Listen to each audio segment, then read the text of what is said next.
What is up, everyone, and welcome to the Random Encounter Podcast, episode 114. I'm your host, James, and I'm joined by Mr. Bryant. Live from Piltover. We got Ash Destroyum here, Yo, what up, guys? How you doing? and Phaneckswhy. What's up? What's up? Yeah, so we got quite a bit to talk about this week. We actually had, I won't say there's a lot of big news, but some stuff to celebrate, such as PlayStation. PlayStation's 30, it has a 30-year anniversary thing going on right now, and honestly, like when I was seeing like all of the marketing, I'm not sure. Have you guys looked at the PlayStation 30th anniversary page at all? Yeah, I didn't look at the page, but I did see like the anniversary theme stuff they were doing on the PS5, which I thought was amazing. Yeah. But at the same time, unfortunate because they said that was limited time. Yeah. Why not just keep it on the damn console? Like, what the hell, man? Yeah, there's like a lot of stuff that's on there, and they have a page which we'll talk about later on. But we have that, and there's actually quite a few handhelds that got either leaked or announced, and a bunch of other stuff that we're gonna talk about today. But as always, before we begin that, don't forget to hit that like and subscribe button. Follow on Twitch if you're over on Twitch as well. That does help out the channel quite a bit. Before I actually get into these topics, I do want to give a little bit of housekeeping here. Thursday, we will be doing the Game Awards. We will be streaming the Game Awards this Thursday. So definitely tune in with us while we stream the Game Awards and get our live reaction as the Game Awards goes on. Live reaction to Monster Hunter Wilds. Yeah, Monster Hunter Wilds. Exactly. That's going to be the main thing they're going to talk about. But like, my expectations are in check. Like, I'm not expecting anything amazing. Some people are hoping for that rumored Final Fantasy X remake that was rumored a bit ago. Some other games. I'm not worried about it. I know right now the only thing we know that's official is there's Tekken DLC that's going to be announced. They showed that Tifa. off. So Yeah, I'm looking forward to that. I'm really hoping like they drop a banger with this last DLC. I mean, they have to. Tifa. Yeah, so. Yeah, so I'm hoping to. We'll see what they get there with that. But like my expectations are in check. Like I'm not expecting anything major when it comes to the Game Awards. But hopefully, Good. Keep your expectations low. Yeah, exactly. Hopefully I'm surprised. Like a Final Fantasy IX remake would be dope. Like I would like Final How about Fantasy. Tactics? I'd want that more than anything. Tactics as remake. well. Yeah, Tactics is rumored. So we talked about it quite a few times on the channel. The GeForce Now leak, or not GeForce Now leak, but the GeForce leak. NVIDIA. Yeah, the NVIDIA leak that happened years ago. Everything has came to fruition except for Final Fantasy Tactics, because that was part of the leak. Well, and Final Fantasy IX remake, because that was another one that was part of the leak.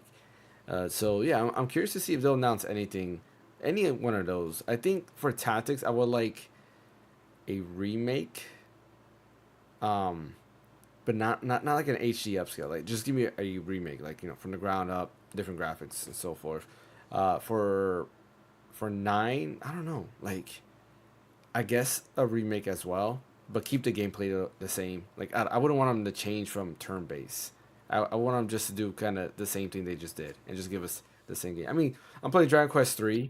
And I like it. Like turn based is great. I know Brian, you're playing Fantasia, which we'll get to in a little bit to see how you like that. But I don't know. My expectations are in check, so we'll see what happens there. But outside of that, I do want to say that I am not promising any streams for the rest of the month. Work has been destroying me. I'm saying that like I've been very destroyed, very very tired. And yeah, it is hard for me to do that. Like I streamed on Thursday, and then Friday I was way too tired to stream. And then Saturday comes in and I'm way too tired on Saturday. So like I'm trying to not kind of, run myself out of gas while I still have like 2 more weeks left in the month. Unfortunately with my job and how things are, I'm working a lot more hours. So I got to wait till the new year before I continue that schedule. So I'm not promising any more streams for the rest of the month. If we do a group stream, we do. If we don't, we don't. If I do a solo stream, we do. If we don't, we don't. Just because, yeah, it's pretty intense right now for me. So there's that. I'm gonna try to continue to do the weekly videos. I did not do a video last week because of the same situation. I was very tired after that Black Friday weekend. I was just destroyed and I just wanted to rest. I just didn't have, I didn't have it in me to do a video. So I apologize for that. But I'll try to keep it, going forward here. At least in the new year, for sure, I'll be back to 100%. But as of right now, it's going to be hit and miss. So I apologize for that. I was mad until you just apologized, so I guess it's okay. So let's go ahead and talk about what we've been playing. Let's start with you, Brian, because I do want to hear what is your take on Fantasian. Did you play when it was on Apple Arcade at all, or no? Very little bit. I was just gonna say the intro to the episode where I said live from Piltover. We kind of talked about it 2 weeks ago when we were going over the Game Awards stuff. I Mhm. finally buckled down and watched the first season of Arcane. Okay, yeah. That's from Arcane, and it's very very good. I cannot recommend it Yes, enough. buddy. Did you watch it, fan? I've seen it. Like I watched as soon as it was released. I Okay, so binged, did you like, get the straight through it. Piltover reference then? Yeah. Okay, good. Okay, so as long as somebody got it. So yeah, I watched the first season of it just because I'd heard so much great things about it. The action's really great. The characters you really care about. The music surprisingly is really good.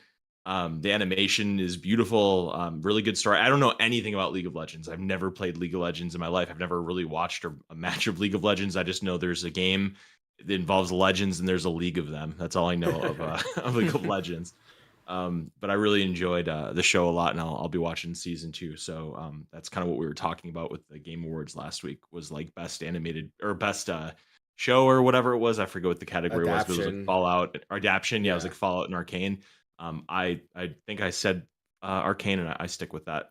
But as for Fantasian Neo Dimension, yeah, I actually just started today. I played it for a couple hours, and I played a little bit on the arcade, but I decided I could get it on sale with our good old Green Man Gaming, and I decided to pick it up because it just seemed like a really good Steam Deck game, just a really nice turn-based game. I don't know how deep it is as far as like length. You know how long it is? Like how long of an RPG is it? I mean, it's probably like 30 hours or so. Yeah. Yeah, I Okay, believe so it's that. not like That's crazy. not too Okay. bad. Yeah. That's Okay, actually yeah, so pretty that short sounds for an RPG. it is these days, especially.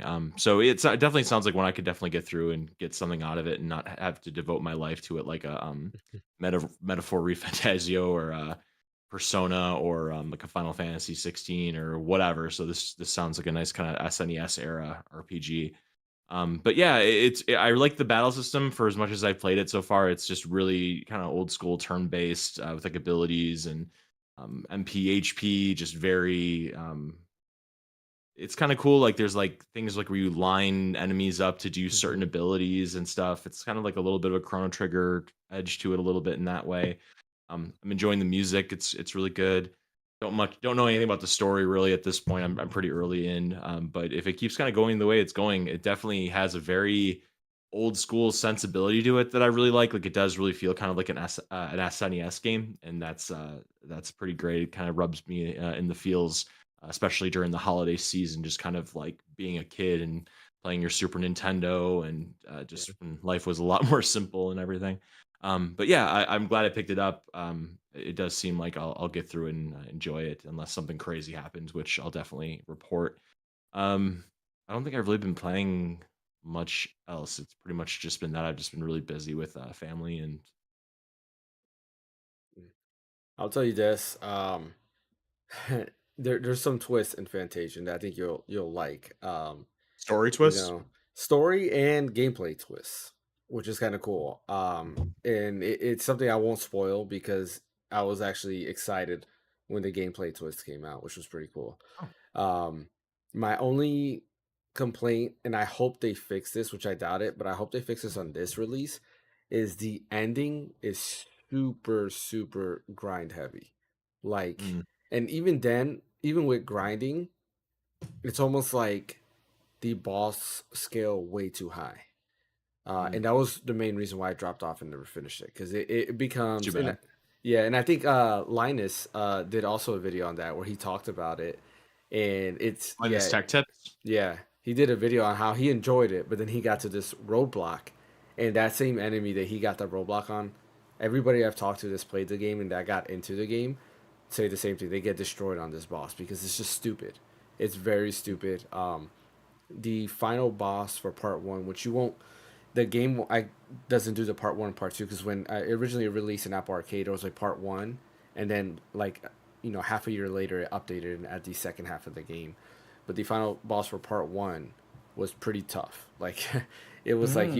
you had to have something perfect. So you might know what boss I'm talking about when you get to that boss because Hope not. it's a really hard boss, but it's doable because it was one of those things where you get in and you kind of start doing the same thing you usually do on every fight, and you're like, man, like I can't do that. I gotta find a different strategy. And then you start looking into it, and you're like, oh wait, I can do this. I forgot I can do this, and then you start bringing all these different things that you learn throughout the game back, and it makes the boss easier. But I think you enjoy it. I enjoyed it, and I thought it got better and better until it got to that part where I felt like, man, it's too hard. I can't do it no more. Um, Mm. yeah, I won't say hard, but it's too like grindy. Like I gotta level up and do all this because everything's just too tough. But yeah, I think you'll enjoy it. I still highly recommend everybody to play it, and I hope they fix that. But yeah, we'll see. Do some Um, nerfing or do some balancing. Yeah, How I would much say is more the game? balancing. I don't know how much was it, Bright? I think I got it for $47.99. Oh, That's okay. not bad. Yeah, not $60 bad. game regular, right? Or is it $50 I bet. regular? Yeah. I think isn't it 60? Can somebody go Yeah. look? I think Yeah. it's 60 regular. Okay. Yeah, it might be 60. Yeah, it's worth it. Like I played it, and I've been debating about it. Like, should I buy it again on like Steam Deck? Because I have my save file on my iPhone, iPad, Mac, and it's like, do I really need Start to buy all it over, huh? again? Yeah, and part of me is like, I wouldn't mind starting all over because I enjoyed it that much. Like it reminds me of Final Fantasy 7, 8, and 9. Like honestly, I know you said SNES Yeah. era, but I think it's a lot more PS1 era, and I think as you go through it, you'll see it. I will spoil this because most people did not even know this, and most people will probably never find this Easter egg. There is a Toriyama spoiler, or not spoiler, Easter egg in it, which is awesome. Oh, really? Hmm. Yeah, there's a Okay. Toriyama Easter egg in it, which is pretty awesome. And this was before, man, this was put in the game before he passed away. This was back in 2020 when it came out, Okay. and that was so awesome. Okay. It's there. So highly recommend looking for that Easter egg. Most people will probably just not even get to it because it's one of those things that you have to explore every single area and like every nook and cranny of like every area to kind of be like, oh, here's the Easter egg, and you'll know I the Easter egg wonder- because it's straightforward. It tells you. Yeah, I wonder what Easter egg it is. I wonder if it's a really nuanced Toriyama Easter egg. I really want to The see it. Goku statue. Duh. That would be cool. I but would be wasn't it. disappointed because I want something more hidden. Like I want to Oh, see nice. something That's where cool. only That's a cool fans will shirt. know. You know? Yeah, that's a cool shirt. Where'd you get that shirt from? Oh, it was Oh, that from from that that's the one website I from you told told you. me. Yeah. Yeah. Oh, yeah. I did see that shirt before. I was going to get it soon. Yeah, That's cool. yeah. But yeah, that I do like about that. Hey, Geek Show, what's up, man? Welcome to the stream. I know Geek Show. He's also playing Fantasia, and I know he's loving it. He's been streaming it. Oh, nice. Yeah. So I know he's loving it. Ash, what you been playing? I saw you were playing Honkai Star Rail. And I still am. I've been actually trying a whole bunch of different games with the new Mhm. monitor I got. It's a new ultra wide OLED monitor from Alienware and Oh, stuff. nice. And Nice. man, it is sucking me in. I'm not regretting OLED a for the single win. second. Yeah, like I'm not regretting a single second with this purchase, and I think this will be the catalyst for me to get back into what's that game? Horizon Zero West. I think this is Zero I Dawn? think this is the way. Yeah, Zero Dawn. you Yeah. mean? Zero West. the Asher, third that's entry. the interstitial game. Third entry. All right. Anyway, but Making yeah, up Zero Dawn. games. Yeah, Zero Dawn and stuff, and yeah, this will be the one. But yeah, I've been loving this new setup so far. The main game I've been trying to finish and get out of the way is Shadow of the Erdtree. Nothing wrong with the DLC at all. It's just I feel like this Is it game game in of the year particular- material? Hey, who knows? Who knows? Who knows? I mean, I think it will be better in a certain different category, like best DLC of the year. But who knows? But yeah, I feel like this particular DLC is like more for people that just want to know more lore about the overall world building, overall world itself. I feel the bosses themselves are kind of fun. I think one of my favorites is kind of like the Death Knight. He has this really cool armor that he shows up with like a really dark cape-ish type of thing, which I definitely like. Which unfortunately you can't get. You can get his armor, but you can't get that effect on the cape effect, which I'm like so mad about. But other than that, bosses are not really that hard. Really, all you need to do is collect these Saku seed things around the DLC map, and as you collect those, you will go back to the Grace. Use those to power yourself up to the point where really you're kind of even with the bosses and stuff. So there's like certain hints where you shouldn't be fighting this boss right now, but you still can because there's an RPG, of course. But yeah. Overall, still fun. I'm just trying to get it finished so that way I can move on to other titles and that I also need to finish. So, yeah, that's pretty much it. Cool. Yeah, Geek Show. I saw that he got his first review code with Fantasian. So, congrats, Oh, nice. man. Glad you Congrats. got that code. It was meant for you. You're a Sakaguchi fan, so it was meant for you. What about you, fan? What you been playing? Honestly, nothing. Nothing. Because That makes last week sense. I was like with family. Yeah. I brought my gaming consoles with me, but I didn't even touch it, to be honest, because I was too busy Dang. doing other That's stuff. usually how that happens. Like I was in Orlando. Yeah. We're doing Disney, so Can I just say, Yeah. I realized something. I saw it on Twitter and Mhm. it blew my mind, and I had no idea. So, do you know about the Disney World Disneyland thing? Oh yeah, The name, LA naming? R Yeah. O R yeah. Or I had no idea about that. That blew my freaking mind. So What? okay, Wait, anyway, say what? continue. Oh, you So, say land Disneyland, LA. LA is Yeah. in California, Yeah. and then Oh. Disney World Yeah. ORL is Yeah. in Orlando. Where'd you hear that from, though? I saw it on Twitter.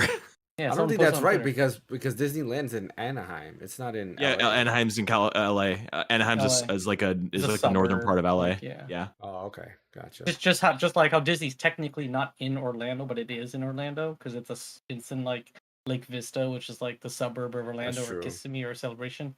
That's So true. it's just- It's pretty clever if you ask me.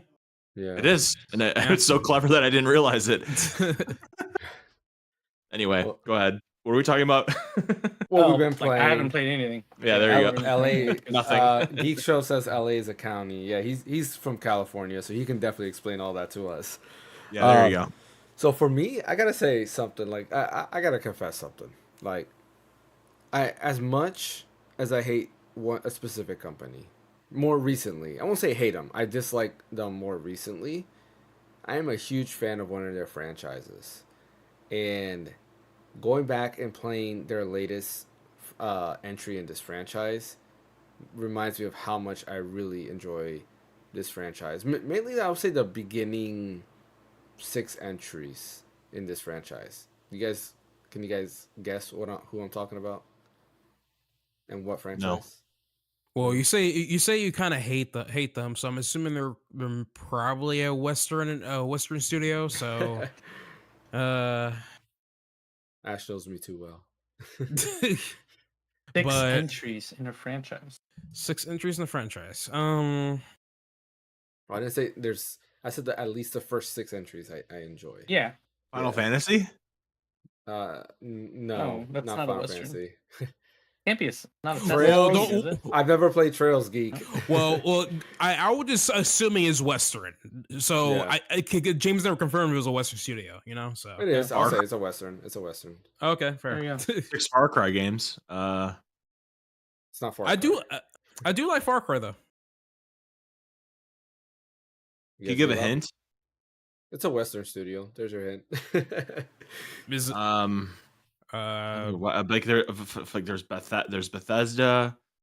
There's Yeah, but I'm trying to think of what franchises has at least more than 6 entries, yeah. other than freaking Call of Duty.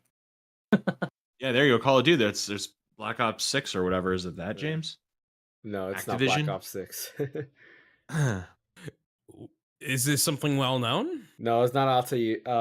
Altair. Okay, just I've say never it. played Enough those games either. enough of your crap, James. What is it?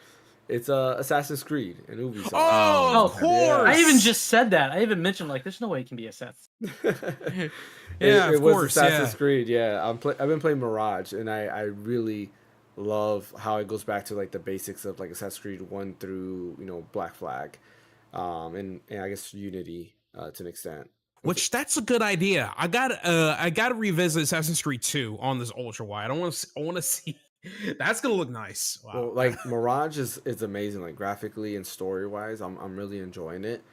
And like Valhalla was decent. I just hate the open world that they have. Like the world's too big. Odyssey, the same thing. Like after playing like 50 hours of Odyssey, I was like, I'm good. I don't need to play any more of this game. Origins I did beat because the story was, I felt, really, really good. I really liked the story of Origins. And you know, Shadows, it's supposed to be as big or bigger than Valhalla. I was like, Valhalla was way too big for me. If Shadows is bigger than Valhalla, I'm not gonna play it because that's just too big. Like, I might still pick it up and mess around, but that's my only issue. Where Mirage, it's about the size of Origins, if not a little bit smaller, the map.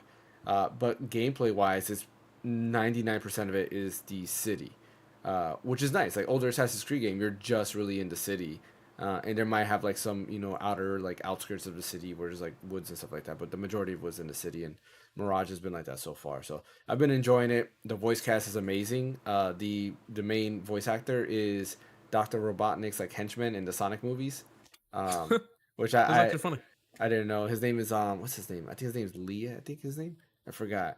But he's the main voice actor, and then the main voice actress there. Her name is Shore, I believe it is. She's in a lot of movies I've watched, like mainly like 24, which is a TV show, not a movie, but she's in a lot of TV shows there. But yeah, cast is spectacular, gameplay wise, very spectacular. I highly recommend playing this. It's actually pulled me away a little bit from Dragon Quest 3. More of it's because surprisingly, I feel like I'm a lot more comfortable playing this game because I have like the small at my pace type of like I can play Assassin's Creed there, where Dragon Quest 3 is just I have that mindset that the minute I go into a dungeon, I need to complete it before I save it. There's quick saves in Dragon Quest 3, right? So I can technically save at any time and leave, but my mind is set to like, okay, I just entered this area, I need to complete it, and a lot of the areas can take a while for you to complete. So, yeah. Highly recommend Assassin's Creed Mirage if you haven't played it. It was on sale during Steam's autumn sale for like $20, so highly recommend it. But yeah, let's go ahead and start talking about some of these smaller news that got talked about or made rounds this week. Starting off with Switch 2. There were some leaks apparently of a case and a screen protector, and I'm not sure if I'm sold on these leaks. A lot of people were reporting this. The case has like bumps on the back as if there's a grip, but if you guys remember, we saw these molds of the supposedly leak of the Switch 2's like Joy-Cons, and they look flat exactly like the current Switch. So I don't know if these cases are real. Excuse me, but there is another leak that was out there that did show again a Joy-Con of the new Switch. Apparently, this is exactly how the new Joy-Con will look. So, kind of interesting. I feel that we'll probably start seeing a lot of leaks revamp, throughout the rest of the year into next year because we're almost in 2025, which means Switch 2. So I'm pretty sure we'll get a lot more leaks going on, and I'm kind of excited. I'm kind of excited to see when the Switch 2 is going to be announced. Hopefully sooner rather than later. Hopefully not at the Game Awards, but we'll see what happens there. No way it'll be the Game Awards. Yeah, I don't think so highly doubt either. that. Highly doubt that. But yeah, the other bit of news that I do want to talk about, which is pretty interesting, is hopefully everybody here has seen that video. Have you guys watched the Gamers Nexus video on the NZXT bad practice? Yeah, I watched a little bit of it. Yeah, I've never bought any of their stuff, so I don't really care that much. I mean, it's terrible, but like I've never bought anything, so it doesn't really affect me.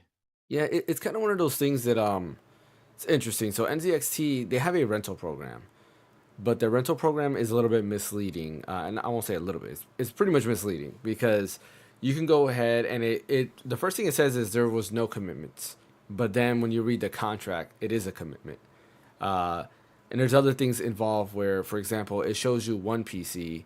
When you switch over to the other PC, it changes the specs on you. So most people might not realize that, but when you go and press the rental program, even though it's the same page, you get a totally different PC. And the amount you're paying for is ridiculous. It's almost like those like not rent to own places. Well, I guess they're rent to own places like Rent a Center and stuff like that, whatever they might have like equivalent. It's kind of like that, but a little bit worse. But not only that, when on the bottom where they show like the graph of performance, it's the same exact performance as the PC that you would buy outright, which is 100% false because you're actually getting a weaker processor, a weaker GPU, less RAM and stuff like that, which is kind of like, messed up on NZXT's part. And they went ahead and tried to defend it, and they were saying they weren't being misleading and that the creators that they partner with were the ones that were misleading everybody and saying things like, this PC is more powerful than, other things and all this other stuff. I just think honestly, they got caught. They should own up to it and call it a day. Versus trying to like hide it, and in real time they're literally updating that page and trying to hide everything else that they had in there. If you haven't already, definitely watch NZXT's video. He has a second video up on it showing how the page looked before his video and after his video, because NZXT is now like changing a bunch of things and changing wording on a lot of things, which is pretty interesting. I don't know why they're trying to do that. Like, we just use a Wayback Machine and look at the differences, man. Like, Yeah. there's no point. Just own up to it. You know? Yeah, and he's also anybody who buys any of like his equipment in his like store, he's donating to archives.org, because he wouldn't have been able to have done any of that without the Wayback Machine. So he's kind of going in and like donating to them because of that stuff, which is kind of cool. Donkey Kong Land 3 is available on NSO. I always laugh, but I always have to mention this. Every time I decide to play an old game, somehow it becomes available on a Nintendo platform, whether it's a remake or NSO. Donkey Kong Land 3 is one of those. I was playing that on my Retro Pocket Mini, and then this comes out. I'm like, great. So now I have that on there. But the neat thing is, if you have a Japanese account, you can actually play the Game Boy Color version, which I did not know existed. There is a Game Boy Color version of this game. Only in the US we got the Game Boy version, but if you have a Japanese account, you can play the Game Boy Color version, which is cool. And I didn't know that existed until the trailer came out. I was like, wait a minute, there's a Game Boy Color version of this game? So yeah, if you want to go ahead and play that one, which will probably be the superior version, then yeah, just log into NSO or make an NSO account and then just log in there. For the heck of it, I tried playing those Donkey Kong Land games. Man, so I have like an OLED screen, like amazing screen, like one of the best screens you can get, and I assume anybody else that has screens in 2024, they're also pretty good, right? Yeah. And like it's so hard to see like what you're doing in those games. Like the motion is so bad, and it just blows my mind that like once upon a time you played those on the crappy 3.5 or what, I don't know how big the Game Boy screens were, 3.5 inches or something like that Game Boy screen with like the no backlight. You have to play it like in sunlight, and it's gotten like a dot matrix screen. It's all bleedy and just really bad, and I just can't believe that like we could play that back then. And it was like, oh, this is fun, this is Donkey Kong Country. And it's like you try to play it like on the best stuff possible we have now, it's still pretty unplayable. It's cool that it's there, like just as a nostalgia, like kind of a museum history kind of thing. But as far as like gameplay wise, like just go play Donkey Kong Country. Like it's not great. Yeah, I agree with that. Like as far as like playing it, I think something this small, right? It's not that bad to play on. I wouldn't play on a giant TV. It's kind of like playing GBA games on a giant TV. I don't think looks the best. But in portable, it's not that bad. But I agree, like Donkey Kong Country is just better overall. But sometimes I get in that nostalgia moment. Like, I just want to play something old. I just want to put it up there and just play. And this kind of did that for me. And, it's nice. It's nice that it's available at least. We complain about old games not being available. It's good to have this available finally. Has anybody else played Donkey Kong Land 3? I don't think I play any of the Donkey Kong Land games, honestly, from what I remember. They were just Donkey Kong Country. That's it. For me, I remember buying them because it was just like in my head, it was like, oh, it's Donkey Kong but portable, right? And then eventually, Donkey Kong Country came out on Game Boy Color, which was kind of cool. But like that was the only reason why I got it, because it was Donkey Kong but portable. And I think, Fan, you never had a Game Boy, right? Nope. Yeah, because I keep forgetting that. I think you only had like a Sega, Genesis, right? No, I actually never really had a handheld. A handheld? Okay. No.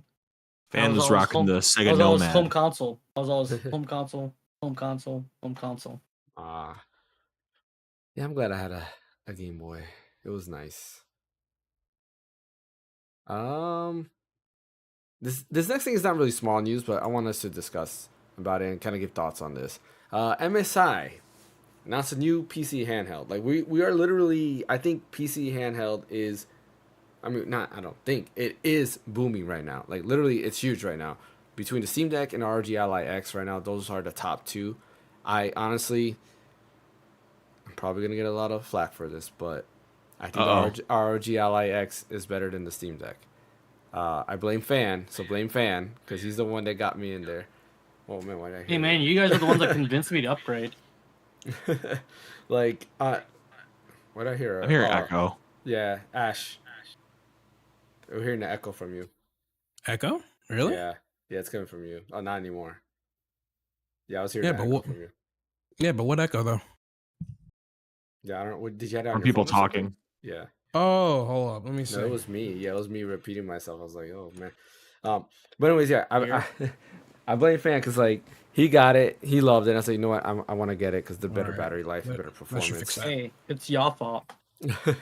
Wait, no, y'all told me to do the trade-in. We did. That's true. We said the trade-in and the money. It was actually Brian. Brian brought up the deal. It was all point fingers at Brian.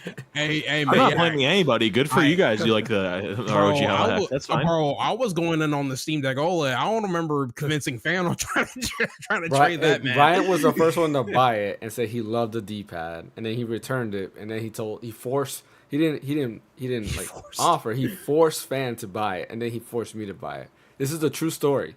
The undisclosed true story of this process. We were forced. Not just kidding. Obviously. But yeah, like honestly, like PC gaming is booming, and one thing that I've said plenty of times, like I really like MSI as a company. Like I love their parts. I think their motherboards are great. Their GPUs. I prefer like OEM like Nvidia directly or like AMD directly, but I would buy an MSI GPU if I needed a GPU because I've trusted them. I've used the MSI Ventus cards and I think they're pretty reliable. But they are now coming out with the MSI Claw 7 AI Plus and the MSI Claw 8 AI Plus, which are basically updates to their previous model. The previous model had issues, and we talked about it quite a bit when they came out, the issues were there that we were saying, and it's basically efficiency. Intel is not really efficient. They're a power hog. If you have a PC, if you have an Intel chip, you would notice that it demands a lot from your power supply, right? The wattage is always a lot higher, but to an extent, it's also more powerful in certain areas. Not right now. Like I would say the 9800 X3D is probably the best CPU out there in the market for gaming, at least. But when it came to the Ultra chips, that was the same issue they were having. That graphically, it should be on par with an ROG Ally X, but because of drivers and because of also its efficiency, it just wasn't worth it to have the MSI Claw.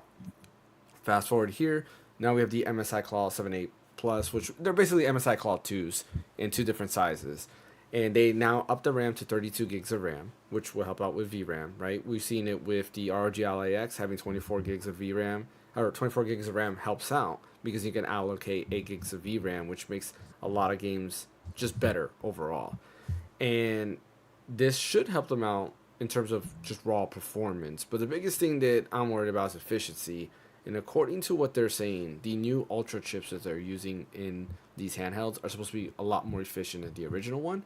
They're promising with the MSI A8 AI Plus at least 4 hours of game time, which to me is acceptable. Like I think that's acceptable for bigger games overall. I just don't know if this can happen. And I'm glad that their marketing is actually giving hours, because before it just said, yeah, it's double the battery life of the ROG Ally. And then when it came out, it wasn't even close to the ROG Ally's battery life.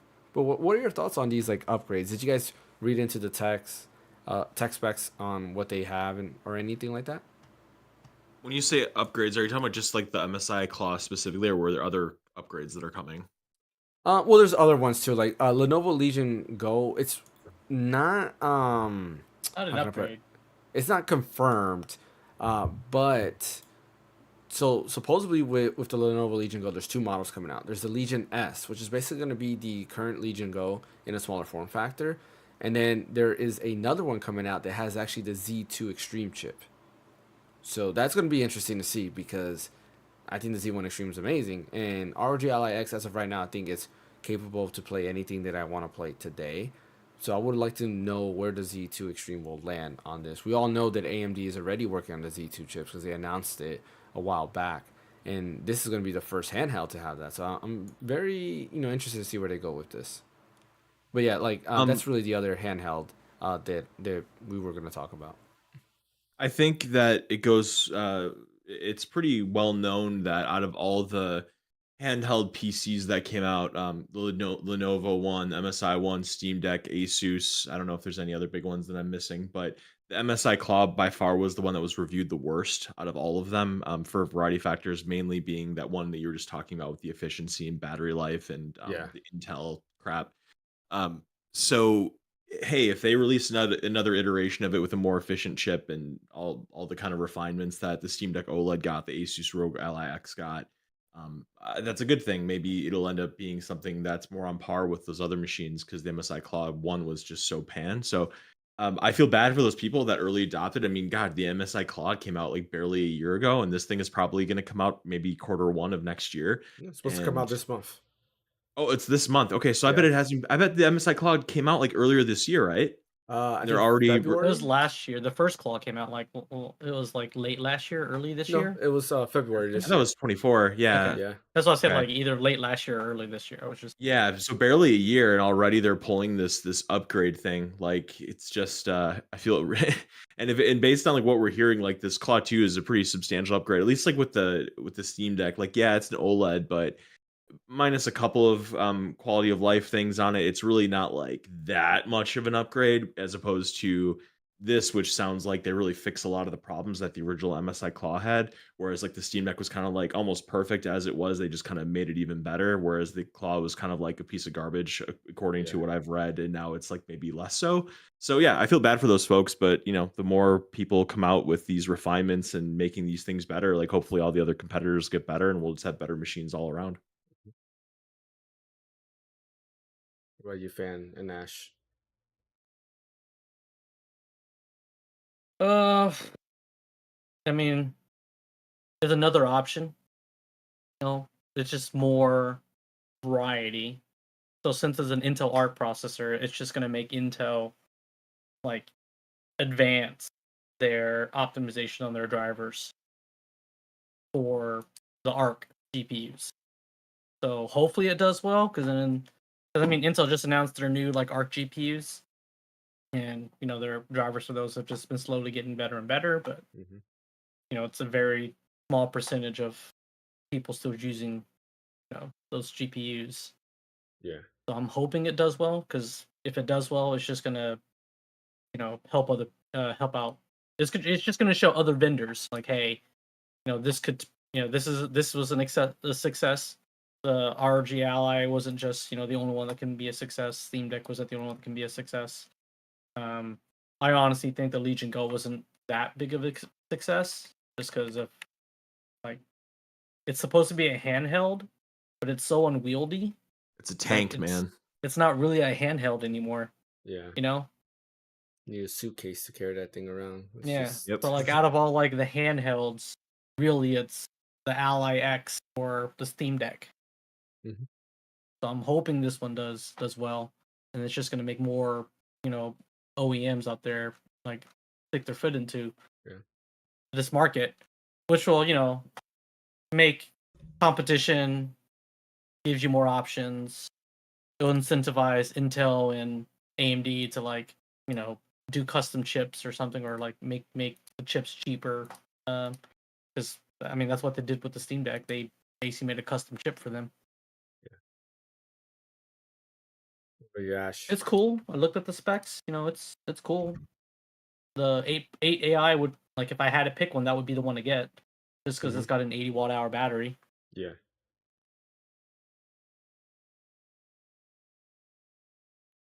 Your take, Ash.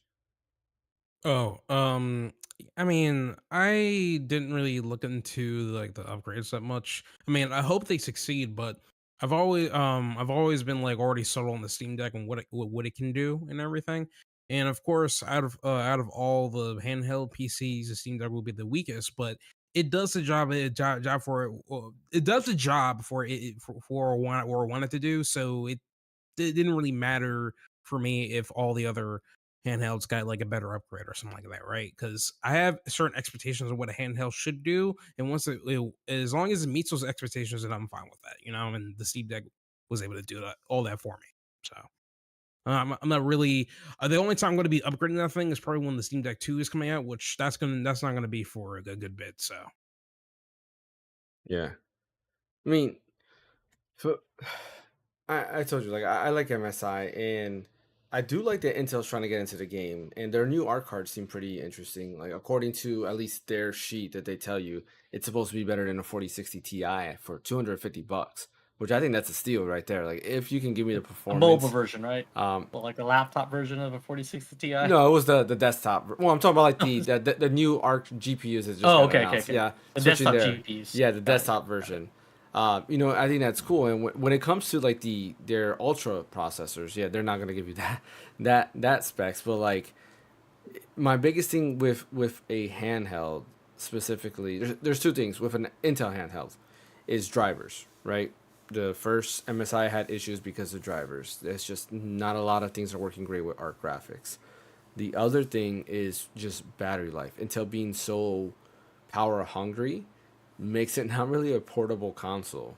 And it's kind of like the difference between, okay, yeah, the TurboGrafx Express is amazing, but it uses 8 AA's versus the Game Boy is not nowhere near as powerful, but or Game Boy Pocket, let's say, it's not nowhere near as powerful, but it only uses 2 AA's. And that's a huge difference. And then not only that, with the TurboGrafx Express, it only lasted you like maybe an hour, and that's a big maybe, where the Game Boy lasted you a lot longer than that. So it's like, this is kind of like that same scenario that it's kind of cool you have a more powerful console on paper. But if you're not going to give me that battery life, then what's the point? Because in my head, a portable console has to have, or a portable PC, if you want to call it a portable PC, whatever you want to call it, it has to have great battery life. I look at laptops the same way. Like, if I buy a laptop, I want a good battery life. I'm not buying a laptop to be plugged in at all times, because that defeats the purpose of a laptop. At that point, I just get a desktop and call it a day. But that's just the way I see that. And I don't know if I'm sold on anything Intel yet. Like, if I have the extra funds, I probably will pick it up if I have the extra funds to get it. But next year, it's going to be... Upgrade your computer before you do that. Well, yeah, no, that's already priority number one. Yeah, a better GPU is priority number one. That's nothing is going to go to anywhere else until I get that. So that's that. But that's why I say if I have extra funds, then I will pick that up. But even then, it's kind of hard to see, because if the Z2 Extreme on the Legion Go is better, and maybe Lenovo fixes like their issues and it's not as huge, then that could be even a better option, because now you have a more powerful Ryzen chip that's very efficient. We know AMD graphics are going to work great with every game. So yeah, and then there's that. And then who knows if Nvidia comes in with their console, because it's rumored to be partnering with somebody to create a mobile, PC, or like handheld PC. So that's going to be, something else. And then Intel's really going to be struggling. Poor Intel. Like, I really wish they could do better, because we need that competition back, especially in the GPU market. Like, I want them to succeed so that GPU prices can go down, because I just feel that with the 40 series and the latest 7000 series, it was just GPU prices were just still not where they should have been. And hopefully this next generation prices will go down, but we'll have to wait and see on that. I love my processor. Yeah, you got the new 9800X 3D, right? You're one of like the few to get it, because it's sold out everywhere. Yep, it's great. A lot of people are wanting it. I was talking to people, and they're like, "Man, I'm waiting for the processor to come back in stock, because I really want it." And I was like, "Yeah, I know somebody who's got it. I'll give you his address so you can go meet him out there." No, I don't think so. But one other thing that I wanted to announce when it comes to PC gaming is Valve is probably going to go into the living room, because there is a leak of 2 code names, one of them being a Valve home console like device that is a PC, but for your TV. And that is interesting to me, because the Steam Deck already can get docked, right? Which is nice. It's basically a Switch. But if you can have a more powerful Steam Deck just made for your TV, I wonder if a lot of people would buy it. Because that you can already buy a PC, right? What would make people buy a Steam Deck console device over a PC? And let's say they charge it for $500. I would think like pricing would be key, right? You'd have to sell it at like $200 or something like that for somebody to buy it just at that. And even then, it's like, well, why spend it on this when I can get a Steam Deck and I can go ahead and dock it in and plug it into my TV that way. What do you guys think about that? I think it's a setup thing because like my personal setup in this room that I have, like my PC is on this desk like right here next to me, and then I have my OLED right there, and so I have an HDMI cable I can just hook up to that big TV back there, and then I can game on there for my PC. But I have to bring my keyboard over and all that kind of stuff. It's not a big deal, but like my setup is pretty good for playing on a big screen TV. But aesthetically, like if you're talking like a normal person that like has like an entertainment center, like in a living room or something like that, they don't want to have a big hulking gaming PC desktop tower on their coffee table in their living room. It just looks kind of gaudy. So they it's not have like a game console that looks like any other game console, like that kind of fits the general mold of what most people would expect to have. So you're right. If it's price and it looks nice, I could see it being a competitor and just something real nice and easy. You just kind of put on a shelf, hook it up to your TV, and have access to a lot of your Steam library, and it looks really good, and the price is right. I could see the market for that. But you're right; it's kind of going to be a very interesting wedge where you get in between the people that are okay with spending the amount of money for a top of the line PC and then hooking it up to a big screen when they want to. And then the people that just flat out do not want to pay that would either just have a Steam Deck and just game on that and hook it up, via the dock or whatever to a TV. So it's kind of a very specific niche that they're going for, but I could see a use case for it for the right people for sure. We'll see what happens, because I mean that's what Steam Machines was supposed to do, and that failed. Yeah, but that was Royally. also, 14, 15 years ago. So maybe it's changed as far as like how much, like what compatibility there is now and stuff. But you're right, it did And fail. I think the main reason why that failed in the first place was mainly because they sort of overcomplicated all their Steam machines to the average consumer and stuff. Because they're like, oh, you want to buy a Steam machine? Well, do you want to get this Steam machine with this processor or this Steam machine with this GPU? It's not straightforward for a lot of consumers, which is why the Steam machine failed in the first place. They were good machines. It's like you might as well buy a PC then. If it's gonna be that complicated, you might as well buy a PC. Yeah, like there were good machines from when they came out. It's just the problem is that if you complicate your marketing like that, then you're obviously not going to get any sales and all that kind of stuff. It's like it's they need some they definitely did something right with the Steam Deck where they pretty much simplified to like one machine that will literally have the same specs across the board, all the other models, which is fine. If they're going to do an upgrade of it, they need to make it clear for the consumer that, hey, listen, you're going to get this performance with this Steam Deck. Meanwhile, you'll get this performance with this Steam Deck, and that's it. So, yeah. Did the Steam machine, did it run on Linux as well? Yes, I believe I so. do have, right? Yeah. So then part of the issue probably was also game compatibility, right? There probably wasn't that many games that were working. Yeah, Probably before Proton or whatever, right? Yeah. Proton's been been around, but even when the Steam machine came out, it's just the problem is that Proton wasn't as strong back then when it got first released. So that's definitely a huge contender to it. But at the same time, you can just simply just flash Windows on it if you want to do it. So that's up to you. That's true. Yeah. Yeah, to me, I guess like pricing is gonna be everything. Like how expensive is this thing? Like when I think and I'm of course I'm gonna be that rare customer, right? That I have almost everything. Why would I need a Steam machine, right? Steam home console when I have a Steam Deck and I can plug that in, or I have my PC right here, right? Or I have the ROG Ally X that I can plug that in. What is the point of having this? To me, the only reason I already explained it. that, yeah, I'm just saying like that's for dumb. Like how are they gonna do that? And we're the I feel like the rare exception. I do feel though like the people who don't have those things, what would their thoughts be, right? Like the people who don't have a Steam Deck, the people who don't have maybe a PC, maybe they have a PS5 but they don't have a PC. Do you think they would pick this up? I mean, it depends on the person, right? So if you're talking about a Steam machine, that's going to be hard to sell to a person that already has like a console that they're already using, right? Yeah. So like a good example is somebody, let's say this person only plays, the Sony PS5, right? You could argue, be like, hey, you can possibly get better performance of your same PS5 games off a Steam machine, but then you're treading into the territory of the fact that, hey, the Steam machine may have to cost more than a regular base PS5 because of the specs it needs to have on it, right? So it's already kind of a hard sell to get a person who only plays Sony stuff to get a Steam machine.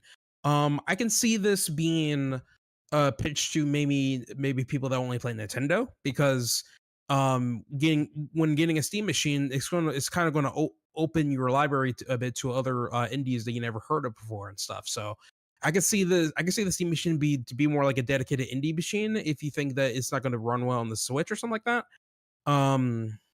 But it's fairly niche. Fairly niche areas I'm talking about here, so it's kind of difficult for me to sell that. A Steam Deck, however, is a better option because it's portable, right? You can get that thing and go anywhere where you want with it. You can play in your car, you can play on the train, and it's more powerful than the Switch. So you can definitely be able to run those games a lot more better when it comes to like stuff like Spider-Man, Horizon Zero Dawn. Even though it's not going to be that much longer for the amount of hours, but you still be able to run it regardless. So, but yeah, it's just they need to figure out on who they need to sell it to and focus on that, because I honestly can't find a way to sell a Steam machine to anybody. Yeah, that's my issue with that. So, of the 5 devices that we talked about, right? So the MSI Claw 7, MSI Claw 8, the new Valve Steam machine. We'll just call it that for now. The Lenovo Legion Go S and the other Lenovo Legion Go that's supposed to have the Zen 2 processor. Which one do you feel like is the most interesting of those 5? We'll start with you, Ash. Oh, it'll probably be the Lenovo with the Zen 2 processor. I said Zen 2. I meant the Z2. Sorry. Oh, yeah. Is it different? I forgot. Yeah, yeah, it is. Yeah, they're on Zen 4 right now. Yeah, technically they're on Zen 5. So. Yeah, I meant the Z2 processor. Okay. I said Zen 2. I think I meant the Z2 Extreme processor. Yeah. Z2 still Ryzen, right? I forgot. It is. Yeah. Okay, I mean, yeah, I'll still be interested in that because AMD's been doing a spectacular job with their processor. So I'm really hoping Intel's able to catch up, if anything. So, but yeah, that's pretty much it. What about you, Fan? Which one is the most appealing to you?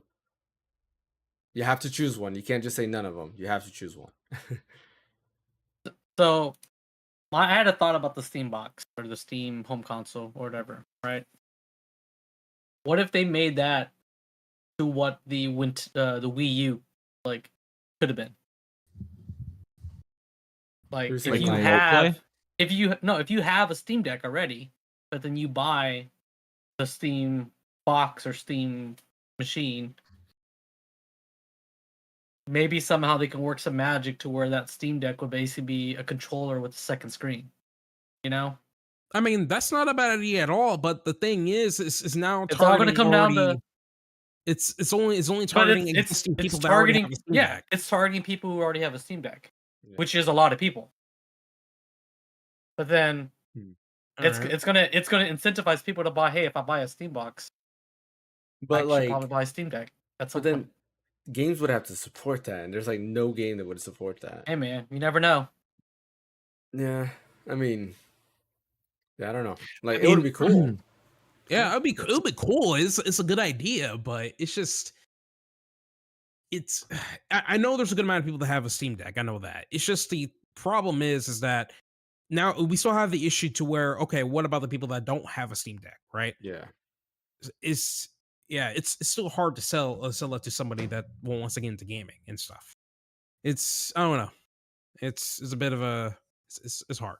Oh, like what? How a Steam? You can get a Steam Deck for what? $300, right? Mm-hmm. So if they sold an entry level Steam Deck is like $299, right? Yeah. Is it OLEDs or is it more than that? OLED's $550. I think Steam Deck LCD is like $349 or something. $349. Okay, I think $329 actually. Okay, so something like that. Under $350, right? If they make a Steam box that's more powerful, because for one, you're gonna forego screen, you're gonna forego built-in controllers, you're gonna forego battery. All of that's gonna be external power, so you're gonna have a slightly more powerful processor. So if you can get this sub $500, it's gonna be better than what most people could build for $500 on a computer, right? Because with prices for PC parts nowadays, $500 doesn't get you a lot. Yeah, that's true. So if they can keep it under that, technically, it's not a bad gaming computer for what you would get if you can get it for under $500. Yeah, I mean that's true. Especially if it like came with one of their Steam controllers. But the thing is, like the Steam Deck CPU, I know GPU is RDNA 2, so it's Yeah. older. Yeah, but they're which not is going part to of do that with the Steam box. That wouldn't make sense. If you're You going to do a think they would home upgrade console, it? it's going to have to be an upgrade. It's going to have to be something more powerful than that. Hmm. Because the whole reason for the Steam Deck with that type of processor is efficiency. It's for Yeah. battery life. Right? If you have a home Yeah. console, that completely goes out the window. You can throw as much power you want into it. You just got to figure out the cost. Yeah. What type of processors can be the most cost effective? So do you Be in think doing some of that that. do you think they're gonna go ahead and not use their homemade like processor, their like partnership with AMD, and they're gonna Nope. use one that's already available? I think they would probably still partner with AMD and make them custom chip. It's just something that's newer generation. Hmm. That would make the most sense. Yeah. But then, like in my head, I'm thinking, why not just put that? Well, I guess yeah. If they're not focusing on efficiency, then that makes sense. 'Cause, Yeah, hmm, you can throw as much power as you want into that at that point. yeah, it's gonna be interesting to see what this thing turns out to be. Because But yeah, if it's under $500, I think that would actually be decent. Because for one, if you can get it for like $400, $350, $400, you're right around what people would pay for an Xbox or a PS5, Yeah. right? But you're not locked into one ecosystem do you think it'll be upgradable? except Steam. Like, upgradable. Add Storage more has. RAM? I don't know about RAM. Storage would probably be the only thing that would be upgradable. Honestly, realistically, Yeah. they'll have to like solder the memory, but it's gonna have to be probably 32 gigs. That would make the most sense Yeah. because then you I can agree. allocate a lot more to VRAM. Yeah. Yeah. With all these onboard chips, onboard graphics chips, yeah, like you need at least 32 for sure. Or I mean, 24 is Or okay, but 24. 32. Yeah, 24 to Yeah, 32, it's probably somewhere in there. preferred. Yeah. Were you gonna say anything else, Brian? Oh, we gotta Yeah, ask you for which sure. which is the one you think is most appealing to you?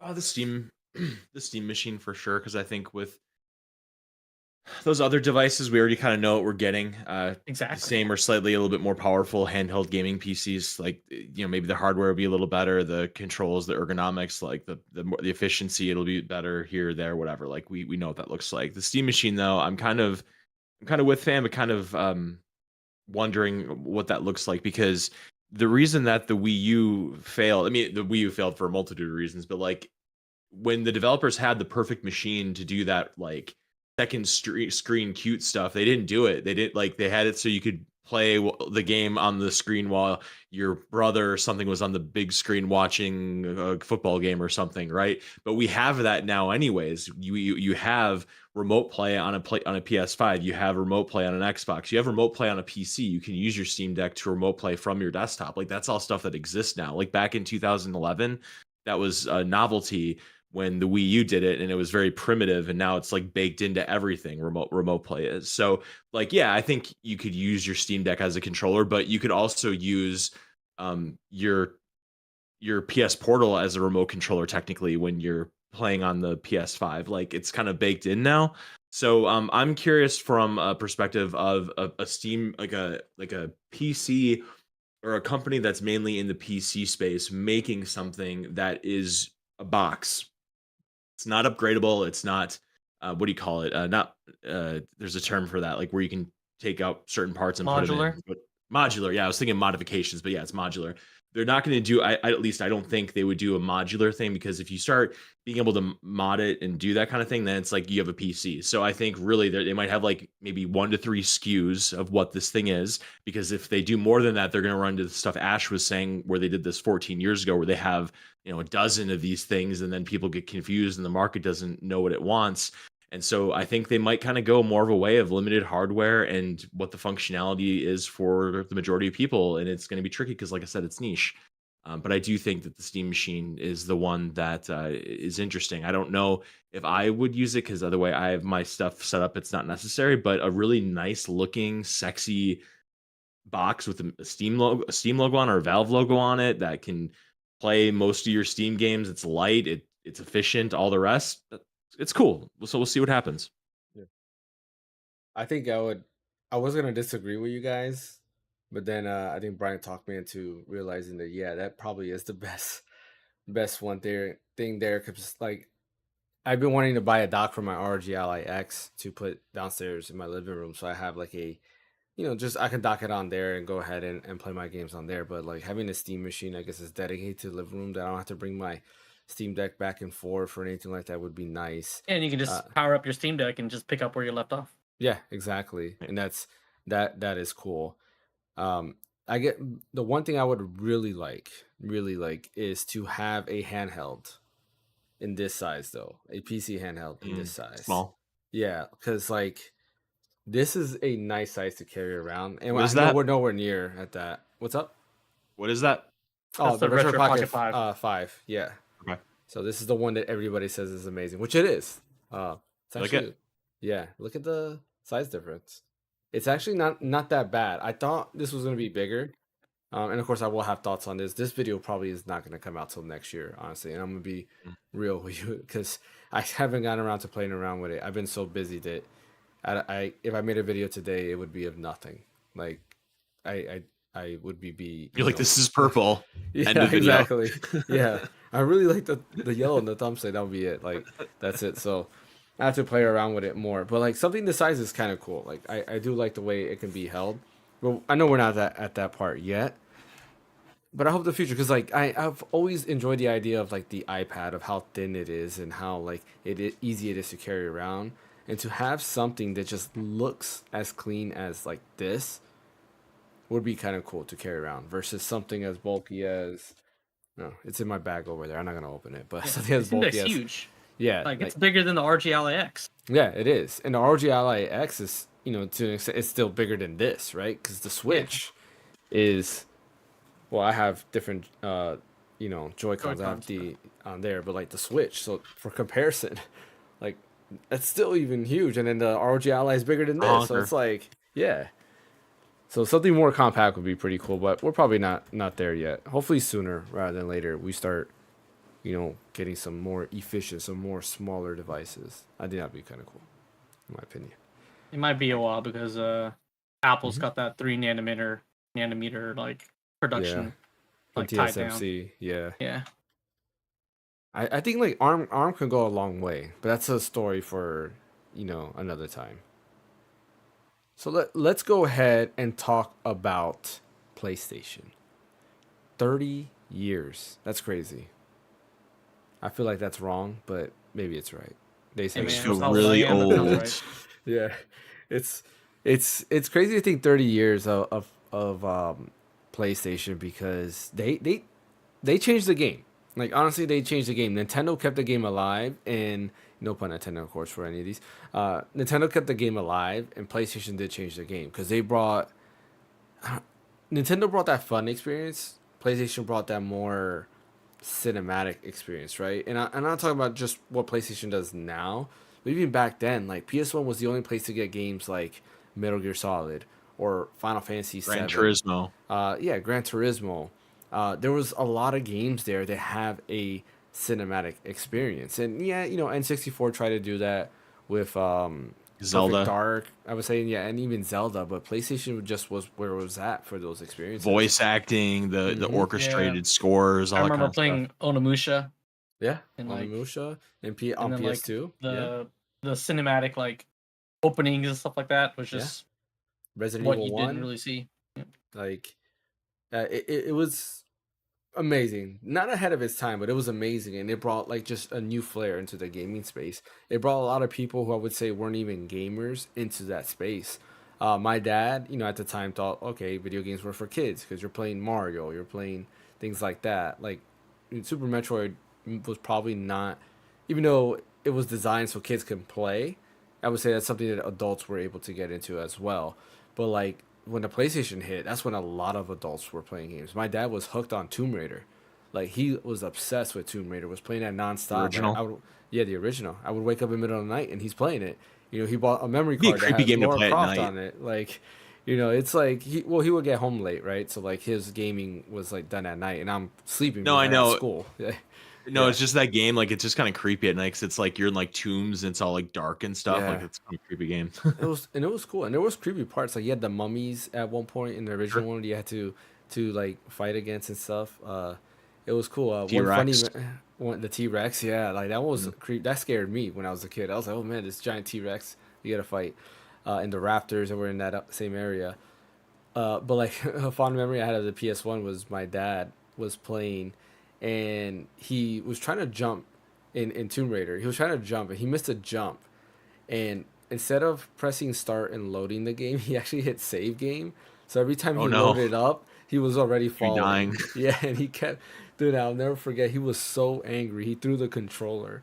He was like, I hate this game. So I was like, Dad, I'll get you where you are. And I went ahead and like kind of try to like speed as fast as I can to get to where he was at. And eventually he went ahead and beat the game because then he continued where it left off. But I made sure I told him when he got to that spot, I was like, all right, don't save it this time. He said, no, I'm not doing that no more. But yeah, what are some of like your favorite memories of PlayStation? Just any memory in general, not just PS1, but just PlayStation in general. Like, what are your most fondest memories? Um, I could go first, I guess. So yeah, there's a lot that I actually want to say about PlayStation that maybe you guys can relate to or share your own thoughts of it as well. So when I was in fourth grade, I got or like third or fourth grade, whatever it was, I got my Nintendo 64, and I was vehemently anti PlayStation, anti PlayStation. Like it's kind of one of those things that you're a fanboy when you're a kid and you're really knowing about it, and you Mhm. hear your friends talking about like PlayStation, you're like, oh yeah, well, PlayStation sucks, like that kind of thing. Yeah. And we had this thing at school where we had to draw wanted posters, and the wanted poster I did a picture of a PlayStation, and I wrote like wanted for stealing Nintendo's ideas and stuff. And it was like on this thing for everybody to see. So stupid, but eventually, I found out about Final Fantasy VII, and I bought Final Fantasy VII on a PC actually, and infamously that 7 port that was actually done by I think it was IDOS. Mhm.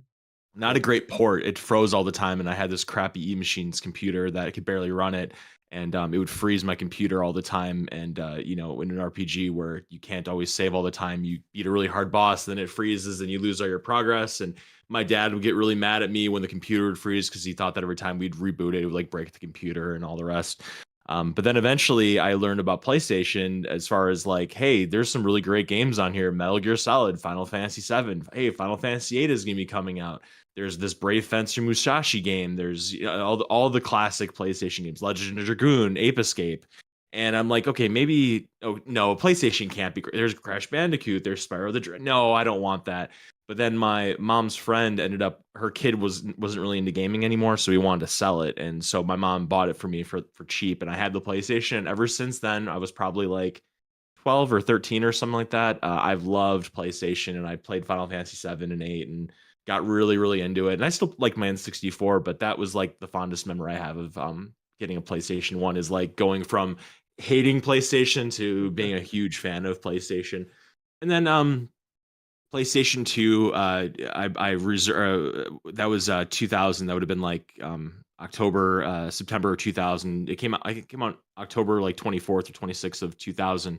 But like the month or two prior to it is when all the reservations were happening for it. And by the time that like I talked to my mom about it and convinced her to reserve one for me, they were sold out everywhere. Like all the pre-orders were sold out until eventually we went to Gurney Mills this random day, and I went into the software, etc. And I was like, hey, this is a joke, but I know, do you guys have any PS2s for pre-order? He's like, we actually just had one that canceled, but the only way you can get this pre-order is if you pay this in full and you get like 3 games with it or something like that. So when I told my mom, and she was really cool, and she did that for me, and that was like my Christmas gift or whatever that year. And so I was in 8th grade, and the night of, after my dad went to work because he worked third shift, we drove to Gurney, which is about a 40-minute drive from here. Went to the midnight release, got my PlayStation. I got my PlayStation 2. I got like Silent Scope, SSX, Ridge Racer 5, Madden, NFL 2001. I want to say, and maybe like one other game. And then I came home and I played it a little bit, but then I had to go to school. I had to go to 8th grade the next morning. But then I had a couple of my friends sleep over the next weekend, and we all just like stayed up all night playing all those games and just having a blast. So those are probably like 2 of the most nostalgic memories for PlayStation and like how much it means to my life. Like when 3 came out in 2006, it was just kind of like this is the next thing in my adult life that I want. I want a Blu-ray player, better PlayStation. Same thing with the 4, although it was a gift from my girlfriend. Same thing with 5. It's just, okay, I'm a gamer. I got to upgrade my thing, play the new stuff. But 1 and 2, when you're a teenager and you know, not even before you're a teenager, there's just something special about like getting it and exploring those worlds and having all that new stuff for the first time. So that's probably the stuff that kind of pops into my head immediately. I agree with that. And it's funny how you put it that way, that as a kid and teenager getting those things, it's different. Because I remember the Xbox when that came out, I would have been, 2001. yeah, like I didn't get an Xbox till like high school. So that would have been like 2 years later. Okay. And to me, I just was like, oh, cool. And like, I don't have fond memories of the Xbox. Like, I don't like care for the Xbox like that. Like, I enjoyed it. The games I played on the Xbox was great, but to me, I'm just like, cool. It's an Xbox. Like, Mhm. I had one, and yeah, there was that. But PlayStation was something different. Fan, did you what was your first PlayStation? So my first PlayStation was a PS3. Okay. So the way we did gaming in my household was different because like each family had a console. Yeah. So I had the Nintendo stuff. My cousins had the Sony stuff. So and we would always like visit. So like back and forth all the time, like every week, every other week. So there wasn't a time where I couldn't play it if I didn't want to, because I was always had access to one. So there was never a reason for me to spend my own money to buy one because I always had access to one. Hmm. But you know, that's how I got to play the PlayStation. Was my cousin got one. We eventually modded it, and then because my other cousin was like a big tech guy, so he figured out how to mod the PS1. Played burnt Japanese games on it. Like This one was pretty had easy to all mod had too. had all sorts of fun, back in the day doing that. Yeah. But It's yeah, my first PS was a Sony PlayStation, was a PS3, and it was mainly for the Blu-ray player. But I had what was fond the memories of the Sony PlayStation because of playing Final Fantasy 7. And it was just like we all play one save file, because Huh. that's how we did it. Gaming was a group effort growing up. So just a random thing I wanted to mention, fan, that you just both you and James made me remember this. I was playing Final Fantasy 7 on my PC, and I got to the part where you get to the mountains, like the snowboard mini game, like Oh that yeah. area. Like it's towards the end of the game. It's like I think late into disc 2 or whatever. And like I was like, you know what? I want to go back to the beginning of the game, and I want to just like replay like all this stuff. I'm loving this game so much. So like I started a new save file and got a little ways into it. Maybe like I doubt even out of Midgar. Maybe like to the part where you have to go to Don Corneo's mansion, or whatever. And so I went to save because I'm like, oh hey, I'm gonna come back to this and play this later. I accidentally saved over the file that was at the mountains on accident. So I totally lost all that progress. I was very, very upset. Memory And cards. Hmm. yeah, well, it wasn't a memory card. It was on my PC, so it was a hard Oh drive. yeah. But yeah, that just reminded me of that because you're like talking about one save file, and you talk about your dad getting stuck in that death jump or whatever, and it's just like, yeah, I did something similar to that. I could never share save files. Like me and No. my brother, I would not let him touch my. We it got to the point like for our PlayStation, we each had to have our own memory card. My dad would not let me touch his, and then I didn't want nobody to touch mine. I'm like, look, these are my saves, Mhm. and he just didn't want us to write over each other's Yeah. file. And even though me and my brother did a thing, because after a while, like my dad stopped playing the PlayStation, so then me and my brother would leave our memory cards in there. And I left it in slot 1, he left it in slot 2. And I remember he wrote over my Chrono Cross file and my Final Fantasy 8 file, which is why I've never finished Final Fantasy 8 or Chrono Cross. I've restarted those games so many times, and something always happens. And I just kind of like given up. Um, Even though like I'm pretty far on Final Fantasy 8 on the Switch and Chrono Cross, it's just like I just keep going back to those days. Like man, like I don't want to redo all this all over. Yeah, but it's been so long though with 8. I mean, it's not like this happened like last year. I mean, I think Yeah. 8's worth another playthrough after all Well, these years. I want to say the most recent thing that happened with 8 was, what was it? I think it was on my PSP or something. It got like my save file got corrupted or something, and that's what caused me not to be able to finish it. And I was just like, I'm just gonna take it as I'm never meant to finish this game. My brother has beaten it like 3 times, and he laughs about it. And I was like, yeah, it's your fault that I never got to finish it in the first place because you wrote over my file. But he's beaten it like 3 times, and I haven't. Uh, yeah, those were yeah. I'm glad that and until this day we don't do that because funny thing is the most recent thing to happen like that similarly was the Wii U. We played Super Mario 3D was it 3D World, right? And me and my son, my oldest, were playing through it. We got pretty far, and then my second oldest was getting to the age where he was able to play Wii U, so we would let him play like the Wii U and play around. So he did our I save don't like file. where this is going. He did our save file, and yeah, sure enough, he doesn't know how to read. He's young. He's not even in elementary school at the time, and he's just pressing through buttons. And he happens to No overwrite excuses. our file that was at the the extra level. Like I forgot what the name of the extra level is there. Extra world, like the really challenging worlds and everything. Exactly. Challenging levels, yeah. Yeah, and he wrote over that, and we're like, no, like me and my son were just so angry that we couldn't beat the game because of that. So my oldest always brings that up. It's like, you remember you wrote over our file of Super Mario 3D World and we had to restart all over again? Let it go. He's like, yep, I'll do it again. hmm And I think my youngest son now just did that to my second oldest, the one who wrote over our Super Mario 3D World. He wrote over his Astrobot file, and now he's upset at that. So it's like that's why I hate sharing saves. Like anytime you do that, something's bound to happen. What about you, Ash? What was your first PlayStation? It was actually the PS1 with Crash Bandicoot. I grew up playing a lot of Crash, and it taught me a lot of wonders of platforming. Mhm. I definitely streamed a lot when I was a kid, but that definitely taught me a lot of lessons and stuff. So I think Crash for that. Um, I think my best memory with Sony was actually with a not with a third party game on PS3, and that was Tales of Xyla. I've grown. It was one of my favorites. Exilia? Zilia. Tales of Exilia? Oh, Tales is yeah, my bad. Exilia, yeah, okay. My bad. I'm like hella focused on Call of Duty World at War right now. But yeah, to at me that War? was one of the World at War. It's one of the best oh crap, I'm dying here. Yeah, it's basically one of the best Tales games I've ever played and stuff, and it's still even trumps Tales of Arise and everything because of the story, the characters and everything. It was just it was also really relatable too. It was definitely a lot of like elements that played so well in that game. So, and of course, I think along with that, I did play. Zilia's Jude, right? Jude and Yeah, Jude and Mila. Yeah, Okay, yeah.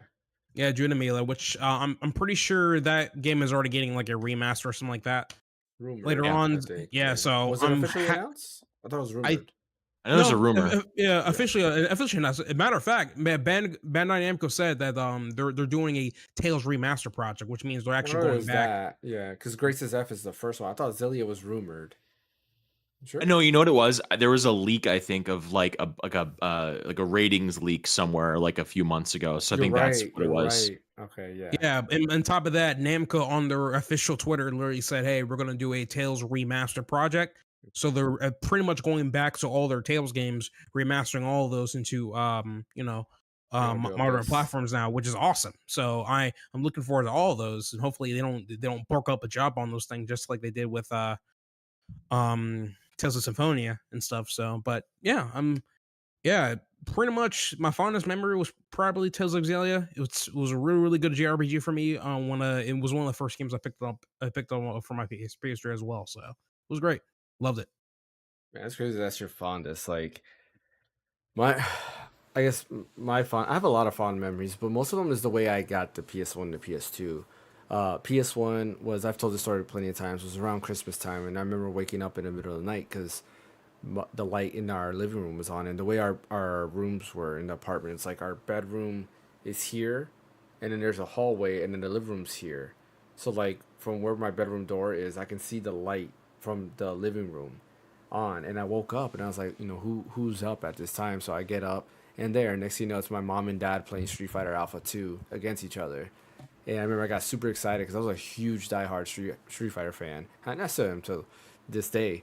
And I was like, oh, I want to play this new Street Fighter. So, you know, they had purposely were loud and had the light on and everything because they wanted us to wake up to see that we got the PlayStation. But yeah, we had gotten like Street Fighter Alpha 2, Crash Bandicoot, the demo disc that had Metal Gear Solid in it, and like some other games. What else? I don't remember all the games we had on launch. Like that part of my life is like kind of cloudy and like mixed together, because like I don't remember exactly. Because I know I had Wipeout, but I don't know if I had Wipeout at like from the get go or did I get it later on. I don't remember. But you know, there was a bunch of games. What's up? Can I just say, like, Christmas stories and getting video games are probably peak nostalgia and happy Yeah. memories, and like the feelings of just Yeah. like joy and everything being new, and like you're talking before, like waking up in the middle of the night and like you see the Christmas tree and there's presents, and Yeah. you're going to the bathroom and you're like, hey, it's 3 in the morning, I can't wake up my parents yet. Yeah. That kind of stuff. I love those kinds of stories because I think it's something that's very universal with gamers that are our age, and maybe a little Yeah. younger too, that they grew up with Santa and Christmas and all that kind of stuff, and just how special that kind of stuff is, and that's really cool. I like that. Yeah. Christmas to me is just like it's all about nostalgia. Like there's our Christmas tree had a like the lights, you can press it and like it'll change like the speeds and different like I don't want to say animation, different like light shows, I guess, whatever you want to call it. And we had one also that played music, so it played a lot of like like Silent Night and whatever other Christmas songs are out there. And I'll never forget, like, there's this one night that we had the lights off, so the Christmas tree is kind of glowing everywhere in the living room. And I'm watching Sonic, because Sonic used to play like on USA at nighttime. The Sonic with Cartoon? Yeah, the cartoon. Yeah, The serious one, or the one where he ate chili dogs? the one where he ate chili dogs. Yeah. Okay. Because that one would play, and I'm here like underneath the Christmas tree, just staring at the lights while also like kind of watching the Sonic TV show. And it's something I always tell my kids, like, yeah, I remember I used to do this and lay down and just stare at the lights, but then I look to the left and it's like Sonic is there, so we're doing that. But yeah, my PS2 was also like a Christmas story. It was very similar, same thing.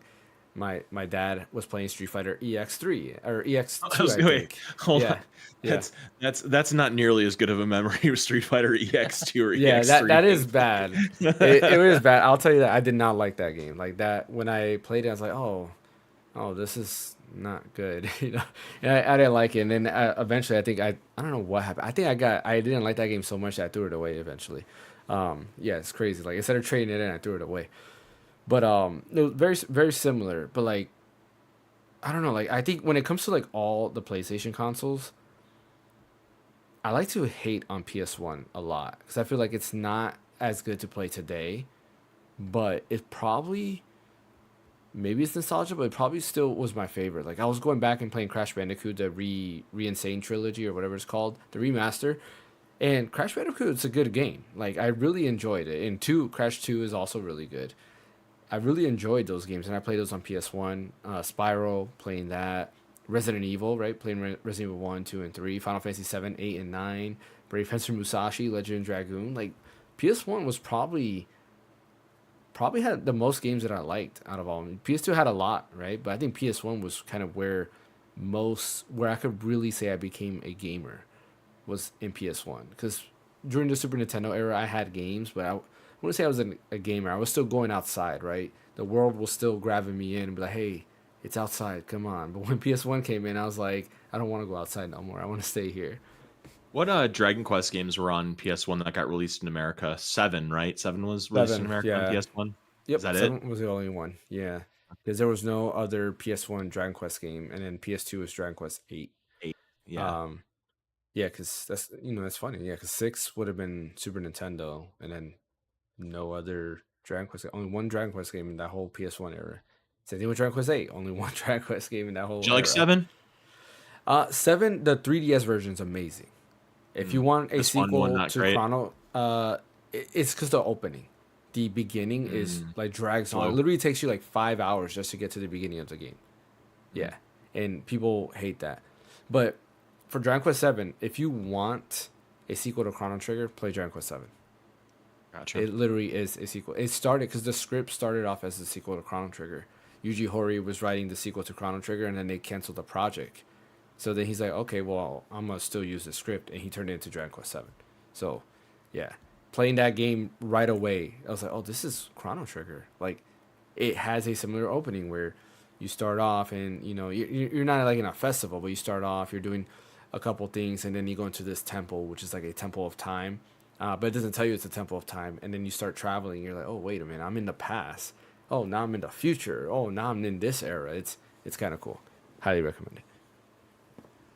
But yeah, I mean, what would you say was your favorite games on PS1? The one favorite game. You had to choose only one game. Probably 9. Final Fantasy 9? 9. Yeah, I think that's a good Came contender. out in 2000. It's so incredible to see the different. Okay, because Final Fantasy 7 came out in 1997 in the US, and then Final Fantasy 9 came out in 2000. The graphical difference in those 3 years is astounding. Because Yeah. 9 looks good even today. Like a lot of it has to do with the fact that the art style was fantasy, and you get a lot more like liberty with that. Whereas 7 was like kind of like this gritty sci-fi thing where it does look really dated by today's standards, but Yeah. 9's aged very well. It was really organic. It was just a very pure, refined version of the Final Fantasy experience. After 7 was just like this very gritty sci-fi dystopic world. 8 was also kind of like a sci-fi, I don't know if I'd call it a dystopia, but just they had the junction system. There was just kind of Yeah. some weird stuff about it that wasn't like any other Final Fantasy. Not that every Final Fantasy is kind of different in their own way, but then 9 came back and kind of went back to like that 6 kind of thing, like the very traditional turn-based that with HP and MP and the fantasy world and airships and black mages and all that kind of stuff. So I think 9 might be like my second or third favorite Final Fantasy game period. So I'd say it's probably my favorite PlayStation game. Okay. More than 7? Yeah. Hmm. 7 I got me into it, and I appreciate it for that. But just like strictly gameplay, story, the characters, the humor, the world, the music, all that stuff is just a little bit more refined in 9. I agree. Like I wouldn't agree it's my favorite PS1 game, but I really do like 9 a lot. 9's amazing. Yeah. It's that game I've actually gone through twice. That's funny. the I've gone one through that more that I times would than tell. Oh, Mhm. go ahead. What? No, so I've gone through that more times than trying to beat Final Fantasy 8. I'm Which is sure. funny. Yeah.